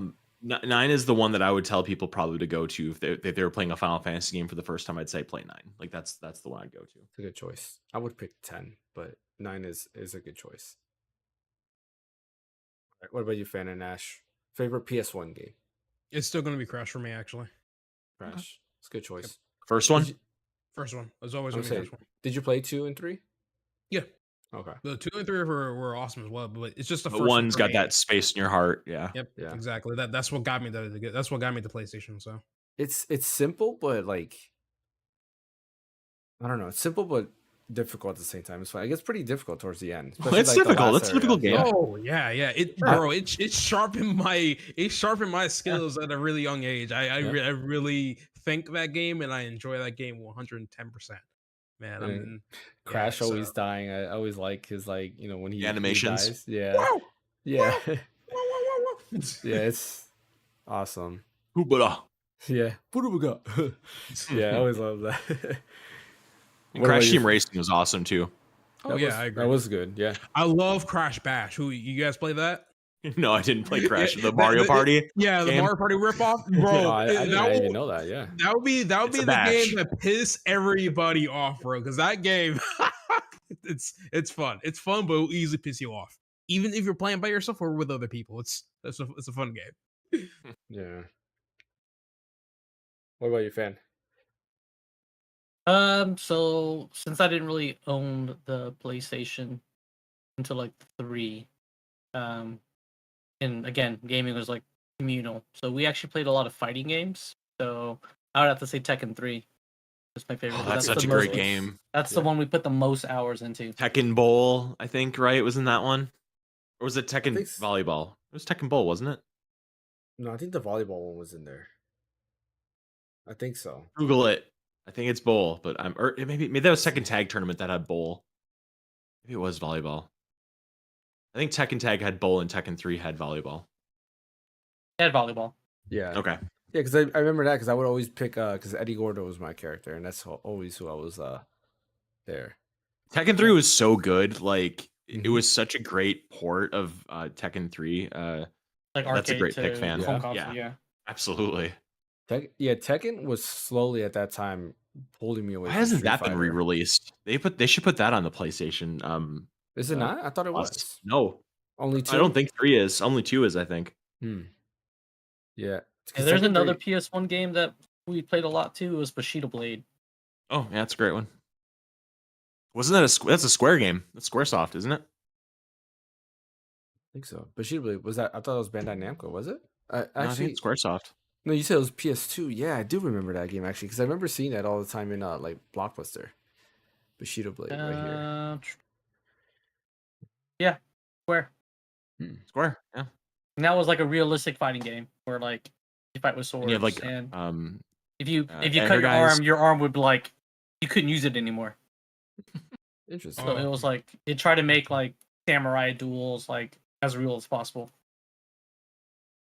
And there was another game too that's kind of another Square game that was kind of under the radar that was really good on PS1 called Enhander. It's like a 2D Yeah, shooter game, like a that's the one that spaceship had shooter. Cloud. Oh, never mind. I was thinking of the game that with Cloud, the fighting You're game with thinking of Cloud in it. Air Guys. There's Air Guys, Yeah. and then there's And Enhander. Hunter's like It's like the shooter, the rail shooter. Gradius. It's like Gradius and R-Type and all that. It's Yeah, like it's that. like a rail shooter game. You never heard of that, James? On No, I don't Hunter? think so. Oh, it's so good. Look it up on YouTube sometime. It's a really good shooter. How do you pronounce or how do you spell it? It's a EINHANDER. I think it's like a German. Okay, yeah. Let's see. Video game. Yeah, it's one of those like Hmm. scrolling shooter games. Yeah, it's like an R-Type Gradius kind of thing. Yeah, I've never played this one. Oh, it's really good because like you defeat enemies and then you can grab their weapons and use them against other enemies like machine guns and rocket launchers and lasers, and it's cool. Great music, great graphics. I think for me, I'm gonna go with Front Mission 3. Oh yeah, that's another great one. Yeah, Absolutely. it just I think like remade or remastered soon or remade Yep. soon. It's on current gen. Yep, I can't wait for Check that that. It's a Mhm. game that because like in that era too, I was like a huge like Gundam like nerd. That's like that era because Gundam Wing being on Toonami just Oh, yeah. gave me like made me fall in love with Gundam and mechs in general. Me too. But also like the tactical like RPG elements. Yeah, like, Final was Fantasy great. Tactics. Yeah. Yeah, it's like I just loved everything about it. Like just going ahead and like you go ahead, you're on the grid, you move around, you can jump out of your ship, you can steal like the other person's like Wanzer. When you attack like different body parts. It's at random, Mhm. but like the arm could break or your legs if your legs get damaged and you can't move anymore. It was just great. Like you would outfit your team with like missiles, or you can have them have like brass knuckles or like a bat type of thing. Then you have machine guns, shotguns, snipers, all these different elements to the game. It was a really really good tactical RPG. Also, Vagrant Story too. I just thought of. I've never played Yeah. that. To this day, Okay. I That's still haven't another played it. that's another tactic style game. No, it's not tactics like Final Fantasy Tactics. It's like it's a free range game where you can move around wherever, but you can like target different body parts. It's really the combat system is very interesting in that game. I mean, off topic, but I think Square Enix needs to go back to Evilus. That's just me. I think I like That's the all Vagrant Story world, isn't it? Yeah, Vagrant Stories, Final Fantasy Final 12. Tactics. Yep, Tactics and Mhm. 12. And I just like the story there because it has like those political elements to it, Mhm. and I just like the whole like political elements of the evil empire, and you kind of get gritty with it. Like Final Fantasy Tactics story is very gritty with backstabbings and all that stuff, and I kind of like that. Pretty sure the name of the main character in Vagrant Story was Ashley Riot. And I thought that was so cool. They had a male character named Ashley and they gave him the last name of Riot. It's like, go ahead and make fun of me for having a girl's name. Riot, I'll kill you. Yeah, I remember seeing Vagrant's story, and I was just like, "What is this game? This looks dumb." Honestly, for me, I always thought that. Then I realized, He wait does a wear minute. assless chaps. Yeah, exactly. I was like, this looks dumb. I don't want to play this. You know, and I've seen it like multiple times, like in Blockbusters. Like, no. And then later on, I found out, oh, it's set in Evilus. Nah, this can't be related to Final Fantasy's Evilus. And sure enough, it was. It was the same world and everything. I just think like Square Enix should definitely revisit Evilus. I guarantee if they go revisit Evilus, they will probably be able to get sales. They meet their I'm expectations. thinking of a different game. Sorry. What game? When you said game? Vagrant Story, I was thinking of a different game. What game What were were you you thinking of? Vandal Hearts. Oh, okay. That's a tactics style RPG. Okay. Yeah. I was gonna have us go through each console, say our favorites, but I feel like we're low on time. Yeah. That's Is pretty there good. is there any specific game before we end this from PlayStation or on a PlayStation console exclusive you feel that just stands out in general?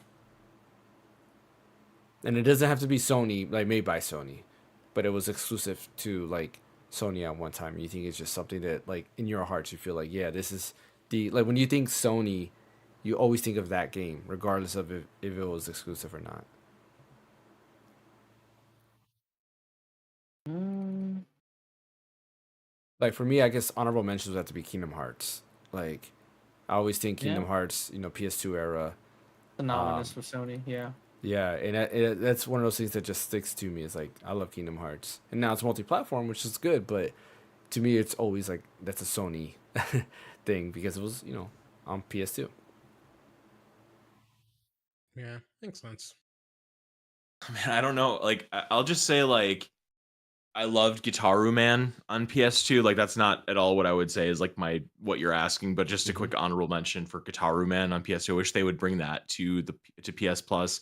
PlayStation 3, Final Fantasy 13 for me is really special. I still love that. Mhm. And then 15, or then PlayStation 5, Final Fantasy 16 obviously is my favorite game on there. And I don't know for PlayStation 4 what I would say is like my favorite game on there, but I can't really like say like, oh, this sums up everything for me, because I guess if I had to choose one, it'd be 7, just because that got me into JRPGs. I feel like we didn't mention PS3 a lot, but shout out to White Knight Chronicles. I really like White Knight Chronicles, specifically 2, because 2 came with a fixed version of 1, which was weird because at that time you could do updates to games, but like White Knight Chronicles 1 wasn't that great. Like the combat was slow and there was issues. White Knight Chronicles 2 came with White Knight Chronicles 1 and kind of fixed the issues that were in that game. And you also got White Knight Chronicles 2 as well. So you had 2 games in 1, which was kind of funny. But yeah, shout out to White Knight Chronicles. Good game. I want to give a shout out to. It's not really. I mean, it's multiplat, but James and Bryant, Mighty Number 9 is $2 on Steam. Don't shout it. Don't give that game air. I beat it on PS4. I'm one of those that I How dare you? didn't mind it. It was $2, man. $2. I didn't finish Just the like ending, the $2 on fire. At least you get some heat out of it. But nobody else has anything to shout out as far as PlayStation goes. No, I don't think so. Loved having a Blu-ray player in my room when I got my PS2. That was pretty special.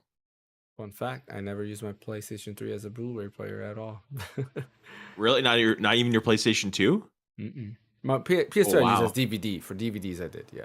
Yeah. Did I say Blu-ray? Meant DVD? Yeah. You did said say that Blu-ray. right. Yeah. Earlier I meant you DVD, sorry. You said Yeah. Blu-ray for PS2. I'm like, Yeah. damn. What? Yeah. What No. the hell did I miss? DVD. Yeah. DVD. It was cool having a DVD player in my room for Yeah. PS2. Another cheap, Yeah. I agree. Yeah, it was great. DVD player at the time. Yeah, my OG PS2 just got ruined because I would use it for Final Fantasy 11. So like it came with the hard drive, so you had to install the hard drive into the PS2, and then like literally like it started making noises because I would play Final Fantasy 11 so long. Like I would be up 12 hours playing that game. Your hard drive would be dying. Oh yeah, the hard drive towards the end was really bad. Like it was making noises, and like at that time I did not understand what was happening. I didn't even realize it was actual computer hard drive. Later on, I found out, I couldn't actually swap that out with an actual just hard drive and plug it in, and it This should is work. the Final Fantasy 11 box. Yeah. I have to plug it in the back. Yeah, to me, it became a Final Fantasy 11 machine towards the end of its lifespan. That's all it was. And SOCOM, I did play SOCOM as well. What's up, Charlie? Welcome to the podcast. We're actually at the end of the podcast. What's our favorite PlayStation game? We did mention earlier, but we're saying like our well, are you saying like our overall PlayStation game or just like PS1 game? Because I don't know, like overall PlayStation made game or Sony game. I don't know. Like game made by Sony. Like, I mean, I don't know. Yeah. Like a Last of Us. I mean, because like Naughty Dog is considered like in the Yeah. family, or like an Insomniac would be considered in mean, the family The as one that well. I put the So most hours into was Killzone 2. okay, yeah, Killzone was Yeah, they said he said yeah, overall. Gravity Oh, Rush. honestly, I mean, I'm gonna say God of War. God of Killzone War. was Guerrilla Games. That's I couldn't think of it. Yeah. I'm gonna say Gravity Rush on Vita. Give a shout out to the Vita because Gravity Rush was really good. I Oh, really that liked a lot reminds of me. that. So I did play a game before I went on vacation. What game? Gravity East Rush? Origins on my Vita. Oh, Oh, cool. okay. I've yet to play an East game. I gotta try them out. I hear they got I'll say great The Last music of too. Mhm. I'll say The Last of Us Part 2, probably.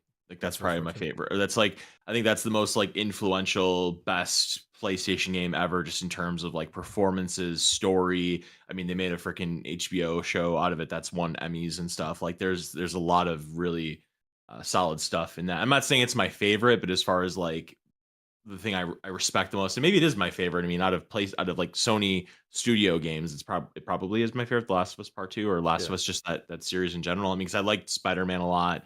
I did like Horizon a lot too, but Last of Us is a pretty special game. Yeah. I mean, Spider-Man. I don't know where I would put that because like I feel that's an existing IP. So I don't know. I would put that on there for me. I would say that At least counts. for I mean, it is a Sony made I mean, it's a game. Sony made game, yeah, but like there were other Spider-Man games, like Spider-Man, Maximum Carnage. Like, who doesn't like that game? For SNES. Yeah, that was an amazing Yeah, game with the that's a red good game. cartridge. Yeah, Yeah, for sure. the red cartridge was amazing. Like, all right, we're gonna go ahead and end the podcast here. Do y'all like racing games? Yes and no. Like Mario Kart is cool. I like Gran Turismo too, but that's because of nostalgia, and Rage Racer as well. But that's nostalgia. I like older racing games back then. Like I loved all the Need for Speeds. I love the Burnouts. Like those are more arcadey racing games, but Yeah, that's what made them fun, right? yeah. So yeah. Agreed, 100%. All right, and we're gonna go ahead and end the podcast here. Appreciate everybody for joining. As always, don't forget to hit that like and subscribe button. Follow over on Twitch if you are on Twitch as well, and vice versa. If you're on Twitch, go head over to YouTube and hit that subscribe button. I am hoping to get a video of this thing this week and try to do my videos. Like I mentioned earlier, we will have the Game Awards live stream on Thursday, so definitely come in and stay tuned with us. What? I cannot wait for that. But yeah, me too. It's gonna be fun. Definitely gonna be fun. I can't wait. So Thursday, tune in with us. We will be doing it live, so we'll have the stream there. You'll be able to see everything. We'll be both on Twitch and YouTube, which is gonna be fun. So yeah, can't wait to see what happens. You know, and we'll see if it's good. If we all fall asleep during it or not. As far as streaming goes, outside of that, like I don't know if I'm not guaranteeing any like solo streams because, like I said, my work schedule is too crazy. So I don't want to say that I am gonna do it when I might not. I will say I'm leaning probably more on no because the way I feel right now is I'm just that tired. But podcast will still go on. We'll continue the podcast. Podcast is something that I want to continue doing, regardless of how it is, because Sundays are usually not that bad. It's every other day. It's pretty hard. And like I said, videos, I'm trying to commit to doing these videos every week. So hopefully I can get this video done. I got a bunch of stuff that I got to review. I got this thing. I got... let me show you this. I don't know if you guys saw my stream. Got this thing, which is actually surprisingly really, really good. It's a... Is that what you're GameCube. playing for Yeah. on, when you were streaming? Yep, with Smash. And this thing, it surprises me. Let's just say that I feel like this is a probably really good GameCube controller replacement. But definitely check out my video on that. This video probably won't be till another like week or two when it comes to this. And then of course my Retro Pocket 5, I still gotta do a video on that. I got a bunch. I got like 6 videos that I gotta do, and I'm just behind right now. But yeah, definitely keep an eye out for all those things. So as always, thanks for watching. Ash, where can I catch you at? You can catch me on the radio counter these days, so yeah, I'll be here. What about you, fan? Yeah, you can catch me at Phaneckswhy on Twitch, Twitter, Blue Sky now, YouTube. What about you, Bryant? I'm at Red So Deep on Blue Sky. And as always, you can catch me right here also on Twitter and Blue Sky, where I may post things from time to time, and of course my videos and all that other good stuff. Thanks for watching. Thank you, Ash. Thank you, Fan. Thank you, Bryant. And we will catch you guys next time.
we are semi live here.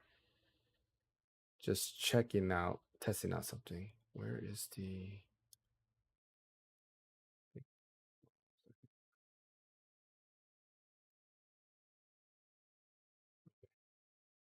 Cool. Looks like it's.